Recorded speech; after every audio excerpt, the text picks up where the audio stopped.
if you're new here, my name is Pauline. I am an engineer. I work in tech. I don't have a computer science degree. And I am very loud online where I share on my blog and social media about my journey into tech and all the different things that I'm learning. It's been such a wild journey, and especially over the past 2 years where everything has changed. I really just wanted to sit down and talk about it and share what I've learned, share the journey. I also haven't created in a while, so I decided to sit down and talk. And also, random bursts of inspiration always comes at the random times. For me, it is 7 a.m. on a Saturday. I'm going to put little time stamps on this video so you can follow my whole journey, and we're gonna start at 2008. How did I get into tech in the first place? This is a question I get a lot. Tech started when I was 8 years old, and my parents had a home computer. From there, I discovered all sorts of different things as soon as I connected to the internet. At the time, there was the craze on the game RuneScape, and everyone I knew at school was talking about it. So I played the game, really enjoyed it, got hooked, but then there was like aspects of the game that I wanted to change. Being inspired from that game actually led me to exploring how to create websites, and that was because I figured that this game was online and it was hosted on a website. So I was like, okay, how can I do that? How can I also create a game on a website? I started googling how to create a website from scratch. That led me to online website builders. So today you've got like Squarespace. Back in my days, we had Pixo and Freewebs. So I actually started on Pixo, and it was a drag and drop website builder. And from there, I just started like uploading drawings that I made that were terrible on Paint. And like I tried to scan some of my hand-drawn images of like ideas that I had. So I started just putting them on there with like different characters. I enjoyed going from like my preview of putting all the different elements together to then going and seeing it live. And then I had a little comment section and random people would find it. After that, I moved away from like creating the game. I just really enjoyed building this website, and I was like, what else can I do that's not just drag and drop? What other opportunities are there to learn this stuff? Is it all drag and drop? And then I came across Freewebs, and Freewebs was a similar thing where there was a option for drag and drop, but there was also like an advanced option where you can start putting like your own code. And that was when I started playing around with HTML, with CSS, and then eventually I started building like simple websites. I got really addicted in doing the whole design process and then building it, but I didn't actually have much content to put out there. At the time, I was a really huge fan of High School Musical, so I started creating like fan sites for High School Musical. Then off the back of that, I also started creating my own blog, where I decided that because I've got all these fun layouts I wanted to publish with content, I was like, oh, I'll start just writing about what I did today. And then that was the birth of my blogging journey. And I started every week, sometimes every day, I would just put an entry where I would talk about what I did. So they were really boring because young me, I'm, by the way, for the record, 25 years old, but younger me just didn't have much going on in her life, and so I didn't really have much to say apart from things like, oh, I had a maths test today that I need to complete, or I found this random thing on the internet on a platform called YouTube, and that was very early YouTube, where I would talk about YouTubers that I liked, so like Michelle Phan and Kev Jumba. It also attracted like some other bloggers at the time, and then I found myself in this really tight-knit blogging community, and I like to refer to them as the blogosphere because that's what everyone used to call it back then. And I've made some really good friends from that community that I still am in touch with today, and I've even met some of them in person after speaking online for years. It was like a really special time in my life because I was in my own little like virtual world, making friends and being part of really awesome communities. And also I was learning the basics of code. I was learning the basics of HTML and CSS and then JavaScript. It was a fun little hobby. I just wanted to build things. And then fast forward to like school, where it was time to pick our GCSEs. At the time, we had the core subjects and then 4 different subjects that you can pick. And for me, I picked drama, business studies, computing, and there was another one, art. I think it was art. Yes, it was art. So I did all of the core subjects, math, science, English, but then I also had those 4 subjects, and it was like 2010 where I picked GCSE computing, which is computer science now, they call it at schools. During that time, I was really nervous because I knew that up until this point, I'd just been coding away, talking to other women online. And that's the good thing as well. Like most of the communities that I was part of, most of the early adopters of blogging were women. And I find that really interesting because now I've moved on to tech. In the tech industry, it is very heavily male dominated. So yeah, I went in and I felt immediately out of place because I was one of the few girls in the class. I would also receive comments like, oh, you don't see many girls here. Why are you here?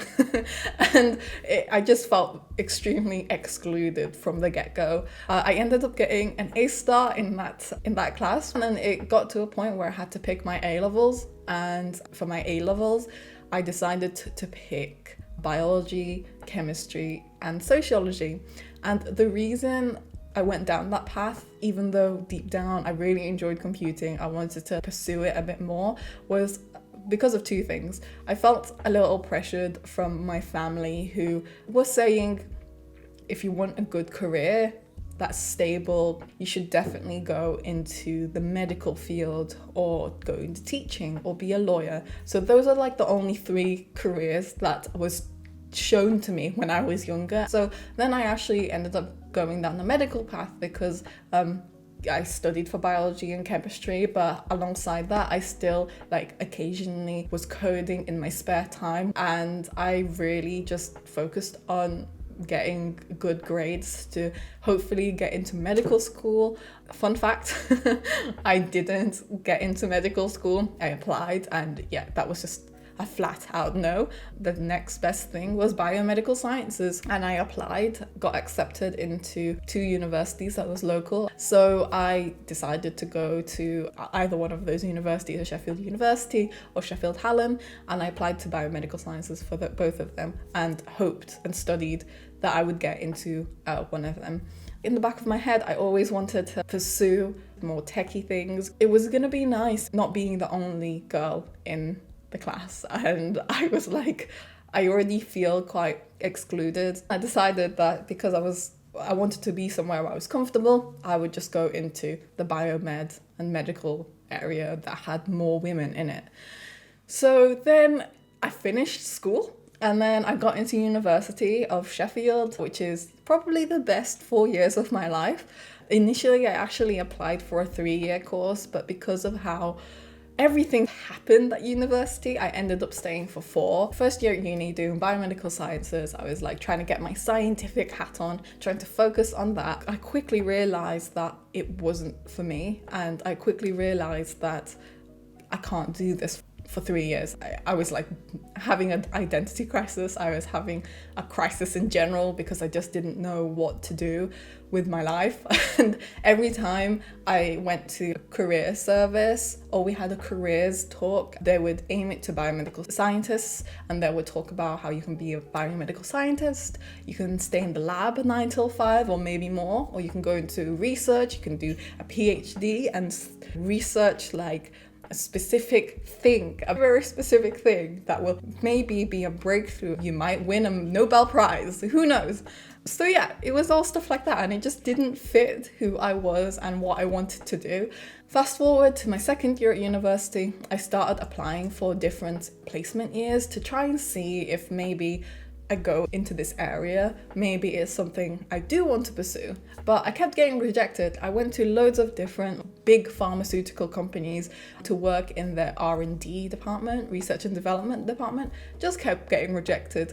I was really down already, wasn't sure about my degree, and I was considering in quitting, but I just didn't know what to do. And I don't like just quitting on something without a backup plan. And then out of the blue, I got this email from computer science at the University of Sheffield that said, hey, we're looking for people to join us for this women's only coding group.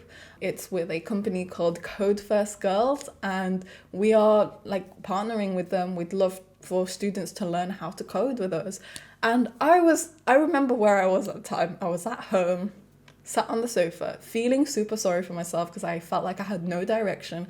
And I saw that email and I was like, whoa, that's amazing. I've never heard of a female-only coding class. Up until this point, I learned the basics of web development, self-taught completely. And I was running successful websites. So I was like, why not? Maybe I missed something. Maybe there's fundamentals that you can't really teach yourself, but someone else can teach you. I signed up, and I remember the night I went into that Code First Girls class, I felt so scared because I was like, I'm sure nobody, I don't know if I would fit in here. I didn't fit in my other class. What would make this different? Then I joined, and I absolutely love it. I genuinely just started living and breathing the Code First Girls mission and the values that they had, because I'd never felt like I belonged somewhere unlike that first class at Code First Girls. It was the driving force and inspiration for me to then pursue this career in tech. So at the end of the 6-week course, they were looking for instructors and ambassadors to help raise the profile of Code First Girls. This was 2016. The next term came up. I then was going around university saying, we have this awesome women's only coding group if you want to come and join us. And I was that person running around campus, like just giving out printed leaflets, sharing it with people, and it was so much fun. But before I did that, I was super inspired by Code First Girls. In my second year as well, I used my coding skills that I learned from Code First Girls. I learned things like more JavaScript, Git, because up until this point I was just coding alone, so I didn't really need Git at all, and that's where I learned about GitHub as well, and also Bootstrap as a framework. That was just never something I even looked into. In my second year, I got put into this project trying to focus on your employability skills and your ways to communicate science to the public. And so as part of my team, we got given, I think, the liver and some related disease to the liver. I had the idea, I was like, maybe we can code a website where we can share with the general public in a very simple way that's easily accessible of what this disease is about and what they can do to prevent it, and yeah, something like that. I don't really remember the content that much, but it is on my GitHub somewhere. I was part of that group, and I developed this website. It was like a parallax effect where you would scroll down and like different elements would show up. When it came to presenting it, one of the judges was outside of the university, so he wasn't part of the student body or anything. He was like part of a tech agency in Sheffield. And as I presented it, and I explained the elements, my teammates explained the content. They were mostly talking about the content, and I was talking about the technical implementation and how it would be useful for the general public to have easy access to it. They can just log into their laptop, their computer, just type in the website, and there's all the information they need, explained in a simple, fun way. And I explained this and they all really liked it, but that specific judge that was external to the university, who was part of the tech agency, he really liked it. His name's AJ, and AJ, if you're watching this, thank you. But AJ then gave me his business card during the meeting whilst we were presenting, and he said, can you email me? Because you have a lot of potential. Let's talk. Let's see, maybe you can do an internship here. So I was like, oh my God, okay. And I was buzzed. I was absolutely buzzed because I've never been approached by anyone to partner with them to be an internship. Like, up until this point, I worked in sales part-time. I worked as a sales assistant selling shoes or clothes. I've never been in an office before. I ended up doing a week internship at the agency that he had worked at the time. I learned about the different office dynamics. I learned that people get paid for the things I had been doing in my bedroom alone. I was like, this is amazing. This is a viable career path for me. And not to mention, I was also very inspired by Code First Girls. I actually wrote a blog post at the time about what I learned, so feel free to check that out. At the same time, that summer, I was really desperate to take a year out, and I was trying to find any excuse to take a year out of my studies, and I kept getting rejected by those big pharma companies. But then I found one day at the University of Sheffield itself, they were promoting a year-long student who focused on like communications, social media and marketing. I applied to the job and I got it. And it was so exciting. So then I turned back round to Biomedical Sciences and I told them, I'm going to take a year out. I got this placement year. It's within the university. I know it's not related to biomed, but I feel like it will improve my skills overall as a person who wants to succeed in the world. It'll improve my employability skills. Initially, there was a bit of setback, but then they were like, yeah, go ahead, go and do it, see what you can do. That September, I started at my placement year. I learned about how to run a social media account. That's not a personal social media account, but like one that is representing a specific body, in this case, the student body, in this case, University of Sheffield. And then I also had some really good hands-on experience with using like different cameras and filming and recording content for the university. And it sort of just started aligning, like along at this time as well, I just restarted my blog. So it all just started falling into place where I really enjoyed content. I really enjoyed like social media stuff. I really enjoyed communications. And then I really enjoyed tech. And it all sort of just fell into place of what I was building up for since I was younger. A colleague I worked with, Bryony, who was working a lot in the tech space as well as part of my placement, and she was really into VR and AR, so I got some hands-on experience with that. That year, not only was I working full-time, but I really got into the tech scene. So I continued Code First Girls teaching 2 times a week for 2 hours each every semester with different cohorts of women, where we would teach them HTML, CSS, basics of web development, but also Python. Honestly, the busiest time of my life, but also one of the most rewarding, one of the most where I felt like I was a real part of something. I had to do my final year of Biomedical Sciences. I couldn't push it back anymore. I had to like study and finish the degree because I was already there. But that year, 2017 to 2018, was my biggest year yet. It started to get really involved in the tech community. I went to hackathons. I brought the Code First Girls community that I was at this point sort of leading. Like, it wasn't just a course anymore. It was all of us organizing local tech people to go into the class, talk about what they do as a role, and it just blew up. It wasn't just a course, it was a real community. And I created a community group on Facebook, and then every single alumni that was part of the course would be put on there, and I'd share opportunities. People would see the opportunities, they would sign up, they would then get an internship off the back of opportunities that we had shared, that we had created as a community, and it was amazing. We all learned so much together. That year as well, I started speaking in public for the first time, talking about what I'd learned from creating community from the Code First Girls and how I created that local presence. in Sheffield, and I absolutely loved that. Started giving talks on that, started giving talks about my own journey of learning the basics of web development, doing the Code First Girls thing, and then learning a bit of Python and what I'm interested in right now. At the same time, social media for me started blowing up, so people would discover the articles that I would write about improving diversity in tech, but also I was building in public. I was talking about what I had learned in public, and people like that. And then, my following started increasing. 2018 was a little crazy for me. I also started winning awards. So my community started putting me forward for like local Rising Star Awards, and it felt really good. It felt like I was really seen by my community. It was like my year of recognition. And then after that, I was studying away, doing my dissertation and at the same time running the Code First Girls community and doing tech talks and meetup and conferences around the UK.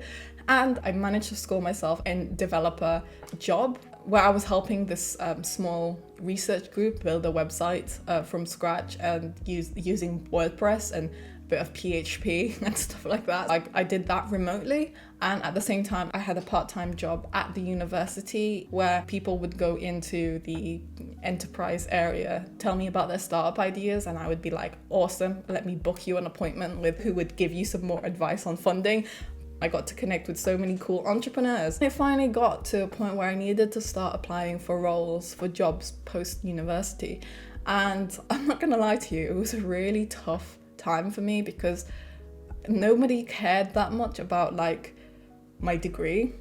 I understood that. And also, even though I had a growing like experience with my placement, with my first tech internship, and then I also did 2 other internships in the summer of 2017, my experience was growing a lot in tech, but a lot of them was like, oh, you don't have a computer science degree, you're not the kind of person we're looking for, we're not hiring juniors, blah, blah, blah, blah.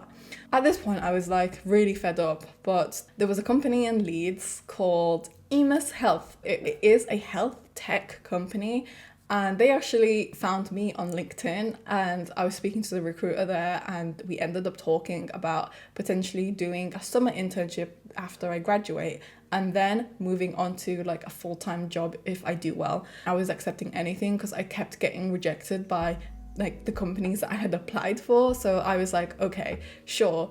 Went to do an interview with them, and I ended up signing a contract for a summer internship at EMIS Health as a communications and external engagement intern. So again, I was in communications, but it helped me get off my feet a little bit after university. So I wasn't just like laying around trying to find a job. I didn't really go through the struggle of months after you graduate where you're sort of in limbo. I went straight into work, which I was really thankful for. I did the summer internship, and at the same time, I also interviewed for BT. At the time, it was EE. I applied for the EE graduate scheme, but then BT bought EE, and then it all sort of changed the branding and stuff. But at the time I applied for the EE graduate scheme, I went for an interview for it just before I started EMIS, and then after I finished the interview I was like, yeah, I don't think I did very well in that.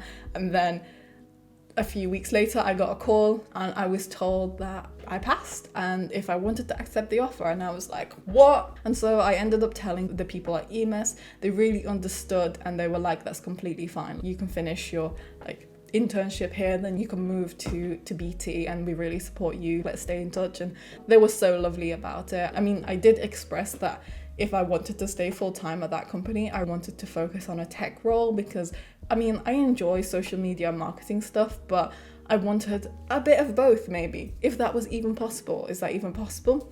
We'll get there. So then I ended up going to BT, and then I spent the next 2 years at BT. I was a digital engineering graduate. The name changed a few times. So first it was developer and operations graduate, DevOps graduate, but then we settled for digital engineering after a few restructures internally. And yeah, I spent the next 2 years at BT doing different rotations. It was a graduate scheme where you could do different rotations in different teams. And my first rotation was in architecture, where I learned about how complicated architectures can be. And it's not as simple as the simple websites that I was building in my spare time. There's a lot of things going on, a lot of moving parts that I needed to be aware of. And my second rotation, I did a software engineering rotation, which was more focused on the things that I was actually good at, that I'd learned myself. So it was like front-end development. And that was part of the self-serve area of the EE website. And then my third rotation, I wanted to do something else. Like I wanted to explore what else is in tech that isn't just learning about the architecture and the front-end developer stuff that I already had a good foundation of. And so I decided to jump into DevOps, and it was a ride, I have to say. It was such an interesting experience. It was actually the experience that taught me that I don't know much about tech. Not that I thought that I knew much about tech in general, but up until that point, I knew the front-end technologies, HTML, CSS, JavaScript. I started learning React, a bit of Next.js as well. And yeah, that was good. But then it wasn't until I went to DevOps that I realized I didn't know much at all about how things worked. I'm very thankful for doing this rotation in DevOps because it taught me a lot of the things that I feel like maybe you would be taught at university, I'm not sure, but like the basics of cloud computing, the basics of on-prem hosting, the basics of Linux, and playing with different DevOps tools and why DevOps is important in the first place. And so I did that for 6 months. I really got into it. I really fell in love with DevOps. And then I moved to SRE, which was a new team that was formed. And it was actually part of trying to keep me in this DevOps space because I really genuinely fell in love with it. I didn't want to look at other teams. I just wanted to focus on this now. The technologies that we were using, so like Terraform, and then how you can write infrastructure as code, and then it would spin up different servers and different services on AWS or any cloud platform. That just sort of blew my mind. I was like, wow, we need to automate everything. We need to as code everything. It just makes more sense. I just started doing that in the SRE team, and it, like I said, it's a new team. A lot of my role in that team was a lot of learning of how to shape things and put things together and set up processes. I've written a lot about my graduate scheme, so I'll link some more down below just for you to learn more about what I got into. But honestly, those 2 years at BT was probably one of the best in my professional career so far because it taught me a lot. It taught me about the different technologies that are out there, not just the ones that I had learned myself. It taught me how to work with a more distributed team because we had teams across India and in Belarus. It also taught me how to collaborate with other teams. So when you're in engineering, you're not just an engineer. You don't just code. You don't just move tickets from left to right on a Jira board. Instead, you have to collaborate with loads of people about different projects. You have to be able to react under pressure because sometimes there are different things coming at you. And even though you've planned to do something in the next few weeks, sometimes something else crops up. So it really taught me that sort of resilience, and also about internal politics as well, I would say. I learned a lot about how that works. At the end of my graduate scheme, it was time for me to start applying internally at BT to get a job there. But essentially, I decided that I didn't want to stay at BT anymore and I wanted to look at other opportunities.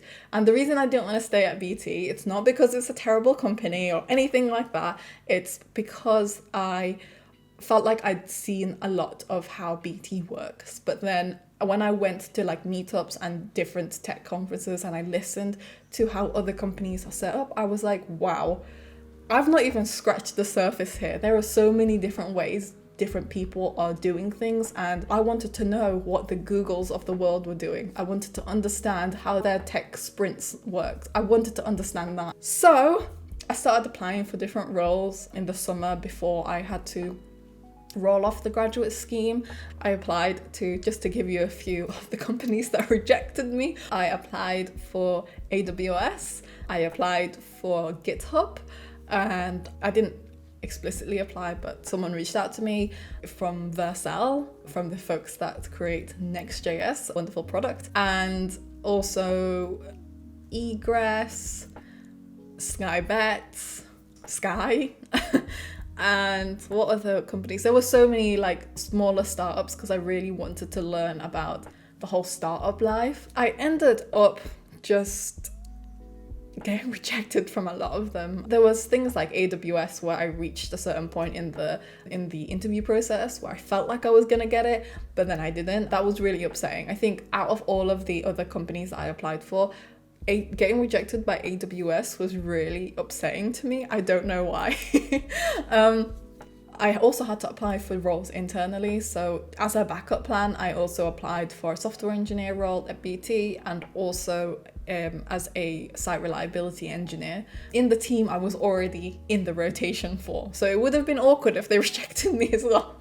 I then ended up getting 2 offers. I got an offer from the BT software engineer role and the BT SRE role. I ended up just being like, you know what? I need to step back because I was really focused on doing all these tech tests, all these interviews, all these technical challenges and stuff, and I just wanted to take a break. So I was like, you know what, I'll just take this role as an SRE. The reason I picked SRE over software engineer was because I felt like there was still room for the SRE team to grow, and I was like a huge part of that. I was part of the pioneering team to, get it all set up. I really wanted to continue doing that.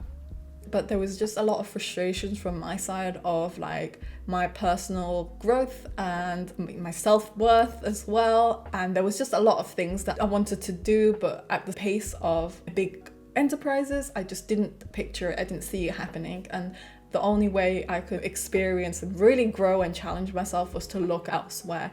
So then it just took one bad day at work. It was one bad day as an SRE where I just was like, I don't know, this isn't worth it. I need to look elsewhere again. I can't give up. So then it was about, 3 months later, I started applying again. And I decided one of the places I applied to was Skybet again. This time I applied as a DevOps engineer for a different team that I initially applied for. And they got through to me really quickly. And then I interviewed, talked to the team, and I really enjoyed the interview there because my manager, spoiler alert, I ended up joining Skybet, but my manager there was really great. His interview with me was one of the most refreshing interviews I've ever had. He wasn't trying to trip me up. He was just asking me honestly what I knew so far and what I had learned. And then he hired me for potential and continue. Like, I wasn't the DevOps engineer they probably wanted in the team at the time. They wanted someone probably with 10 years of experience to help them with their long backlog of things to do. But he said he really saw something in me, saw potential, and wanted to give me a shot. And sometimes that's all you need. So I ended up going to Skybet, went through a few negotiations, ended up there, and then I started the role in January 2021. I wanted to finish things up at BT, so I ended up agreeing to a 3-month notice period, worked my 3-month notice period where I honestly gave it my all because I knew how important it was for the team to succeed, to get buy-in from leadership. And I set us up for an international talk at SRECon 20 last year, and it was amazing. It was like the final thing I got to do as part of BT. I joined my team virtually and we gave this awesome talk to SRECon, and we got so many leads out of that. So many great things have happened since then, and I hear that it's continued, which is fantastic. When I joined in 2021 at Skybet, I was a DevOps engineer, really enjoyed myself there, and it was the same sort of thing. I picked up tickets from the left, tried to move it to the right to finish them. I realized that there was, again, loads of things that I didn't know. And I think the thing that really jumped out at me as a DevOps engineer at Skybet was the fact that I didn't know much about networking. And networking is one of those areas that is just, So I started learning a bit about that, and also it was the first time I really touched Kubernetes, and so I was playing around with Kubernetes, had so much fun. I was like, this is fine, but it was like that level of when you first start learning Kubernetes where it's, oh yeah, it makes sense, that makes sense, and then the deeper you go in, it's like, nope. It gets really complicated. The only thing that I started lacking was in my previous job at BT, I had a support group of people, mostly women, who would like be around me when I would talk about my role or things that was going on at work.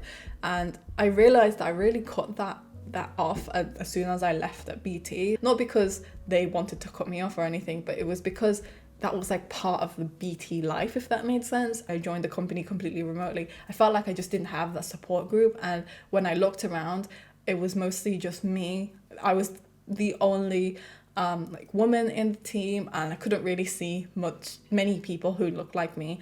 And then I started feeling really isolated, and it was around that time as well, as I started to feel isolated in my role, I launched Ladies in DevOps, which is a community group focused for self-identifying women who are in the DevOps space already or who want to get into the space. And we ended up bringing together like around 500 people. It was a really big launch, really awesome. So many women joined us there, and I started to feel okay about my role again. I was like, yeah, I'm not alone in this, because there's a lot of women out there who are DevOps engineers and we're just sort of scattered. That sort of helped me keep going. But it was around the same time I started thinking a lot about life again. And I was thinking about life a lot during 2020, but during the early steps of 2021, I was like, there's a lot of things that happens really quickly in life. And I was just sat there doing my usual stand-up. And I was like, is this actually what I want from my life? Really deep. But then I realized that, you know what, my next role, whatever that is, I want to do more, a bit of both. I want to do engineering, but I also want to do more of the communications and social media and marketing. I want to do that. What role is that does a bit of those two things? I wanted to merge them together. And then I realized that one of the roles that I kept applying to actually last summer was in developer advocacy in DevRel. I've been told in the past by people, because of all my community work that I did in the past, they were like, you should definitely look into developer advocacy. I think it really suits you. The more I dug deep into it, I went to Twitter, that now at this point had around 7,000 followers or something like that. And I tweeted, does anyone know what it takes to be a DevRel? Does anyone want to talk to me? And I also said, I'm manifesting DevRel as a role one day for me. This was in April, start of April. I tweeted this. I was like, yeah, I want to do this as a role. Good things come from tweeting. So that tweet gained traction, and people just sort of solidified my understanding of how they think I'd be a good DevRel person. And I was like, this is great. This is awesome. It's validation that I'm doing the right thing. And then I ended up setting calls up with loads of different people in the developer advocacy and DevRel and community spaces, spoke to them about what they did. And the more I spoke to different people, the more I was like, yep, this is the role I want to do. This is definitely the area I want to focus on in my next role. A lot of the advocates that spoke to me were like, if you continue doing what you do over the next couple of years, I'm sure you'll get a role. And I actually saw the same pattern with my own search as a developer, looking for developer advocacy roles, because a lot of them had like experience requirements, like you need 3 to 5 years of experience of like developer advocacy. If this is for your first role as a DevRel, you need X amount of experience in some tech space. You need to really understand your craft and stuff like that. And I totally understand it, because as a DevRel, you need to be able to talk about technology that you're advocating for, or whatever product it is you're advocating for. You need to know it inside and out. And I was very aware of that. So I was like, okay, maybe now is not the right time. And then that is when I started getting a lot of DMs about opportunities of different DevRel positions. And one of them that really caught my eye was Gitpodder. And it sort of takes us to now. So end of April, Mike, who is now my colleague, sent me a DM saying, we have this opportunity at Gitpod, and I know it says senior, I know it's scary, but let's talk about it and let's just have a chat. And the role is a developer advocacy sort of type role. And I, after having all these chats with other people, I said, he's probably going to realize straight away that I'm probably not good enough for this role. Let's have a chat anyway. I had some set questions of the kind of things that I asked other people. We had the chat, and firstly, it was the first time I spoke to Mike, and I've been following Mike for a while on Twitter, so that was really cool. I always like talking to Twitter people. But also, I just immediately felt really comfortable with Mike and really validated that I was going down the right path. Everything just moved really quickly, and I ended up getting an offer from Gitpod to be a developer advocate and focusing mostly on community. It was like the role that I had worked all this time. It was like a build up to this role. So if we think back to earlier in this video, all of the experiences that I did in like communication, social media, in the community work that I did as well, it all merged into one role and it became this role. I ended up saying yes to Gitpod. It was an opportunity I couldn't miss. Obviously, I was terrified because up until this point, I worked at bigger companies and I was leaving the more stable, I guess, companies to a very early stage startup. I know that a few of my colleagues were like, are you sure? Are you sure you're doing the right thing? And I was like, yeah, I really had a good gut feeling that I was doing the right thing. And yeah, and like I left Skybet at the end of June, and then I started Gitpod early July. I can't believe that I got this role from Twitter, but here we are. And honestly, it's been 3.5 months since I started at Gitpod, and it's been one of the best experiences of my life. My official title is Senior Community Engineer, and I'm part of our developer and community success team. And I do most of what DevRel life is, and I'm experiencing it firsthand. It's everything I ever wanted. I'm really enjoying myself. There is a lot to do, a lot of exciting things coming up. And honestly, like I said, it's been a build-up of all my different experiences that had got me to this point. And I'm just really grateful that I'm where I am now. Being part of a company that I feel like my own values align with theirs. I feel like how I felt when I first started teaching Code First Girls. I felt that sense of purpose, and I feel it right now, and it feels pretty good. My key learnings has been to always put yourself out there and not to sell yourself short, because imposter syndrome is a real thing. Imposter syndrome will set you back. I'm really grateful that I have a good support network and that I've been able to talk myself out of imposter syndrome, talking myself out of things. So even tweeting, I want to be a DevRel one day, was one of those things where my imposter syndrome was like, nope, don't tweet that. People will roll their eyes. People will be like, what are you talking about? You're not experienced at all. You won't ever be good or make it in DevRel. I was catastrophizing, but then I was pleasantly surprised by what I got as a result of that.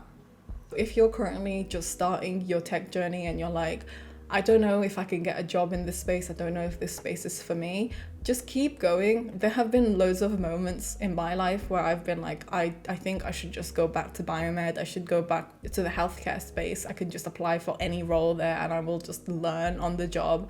But I followed my passion. I continued with what I felt was right. And I can't take all the credit. Obviously, I've had a lot of support from like mentors over the years. I would say just continue to keep your head down, keep working at it. It's never going to be an overnight thing. And I hope that's what my experience and this video has taught you. It has taken me since, if we go back to the start of the video, since I was just 8-10 years old, where that's when I decided that I was like, this sounds like a cool thing I could do as a hobby. It's taken me years to like get to this point, and I'm only getting started as well. So I'm just really excited to see what's coming up next for me. I just wanted to, before I finish this very long video, I just wanted to say I thank you to everyone that has supported me over the years, especially Gitpodders who have welcomed me with open arms, and my team as well, and Mike as well, for DMing me, helping me out and giving me a shot, because sometimes that's all you need. Life is a mixture of like good luck, also people giving you a shot. That's what I like to say. But yeah, thank you so much for listening to this video. Let me know if you have any comments or questions or feedback in the comments below, and yeah, I'll see you in the next one. She ain't never met a young and do it like me. She got a man, but she said she really like me.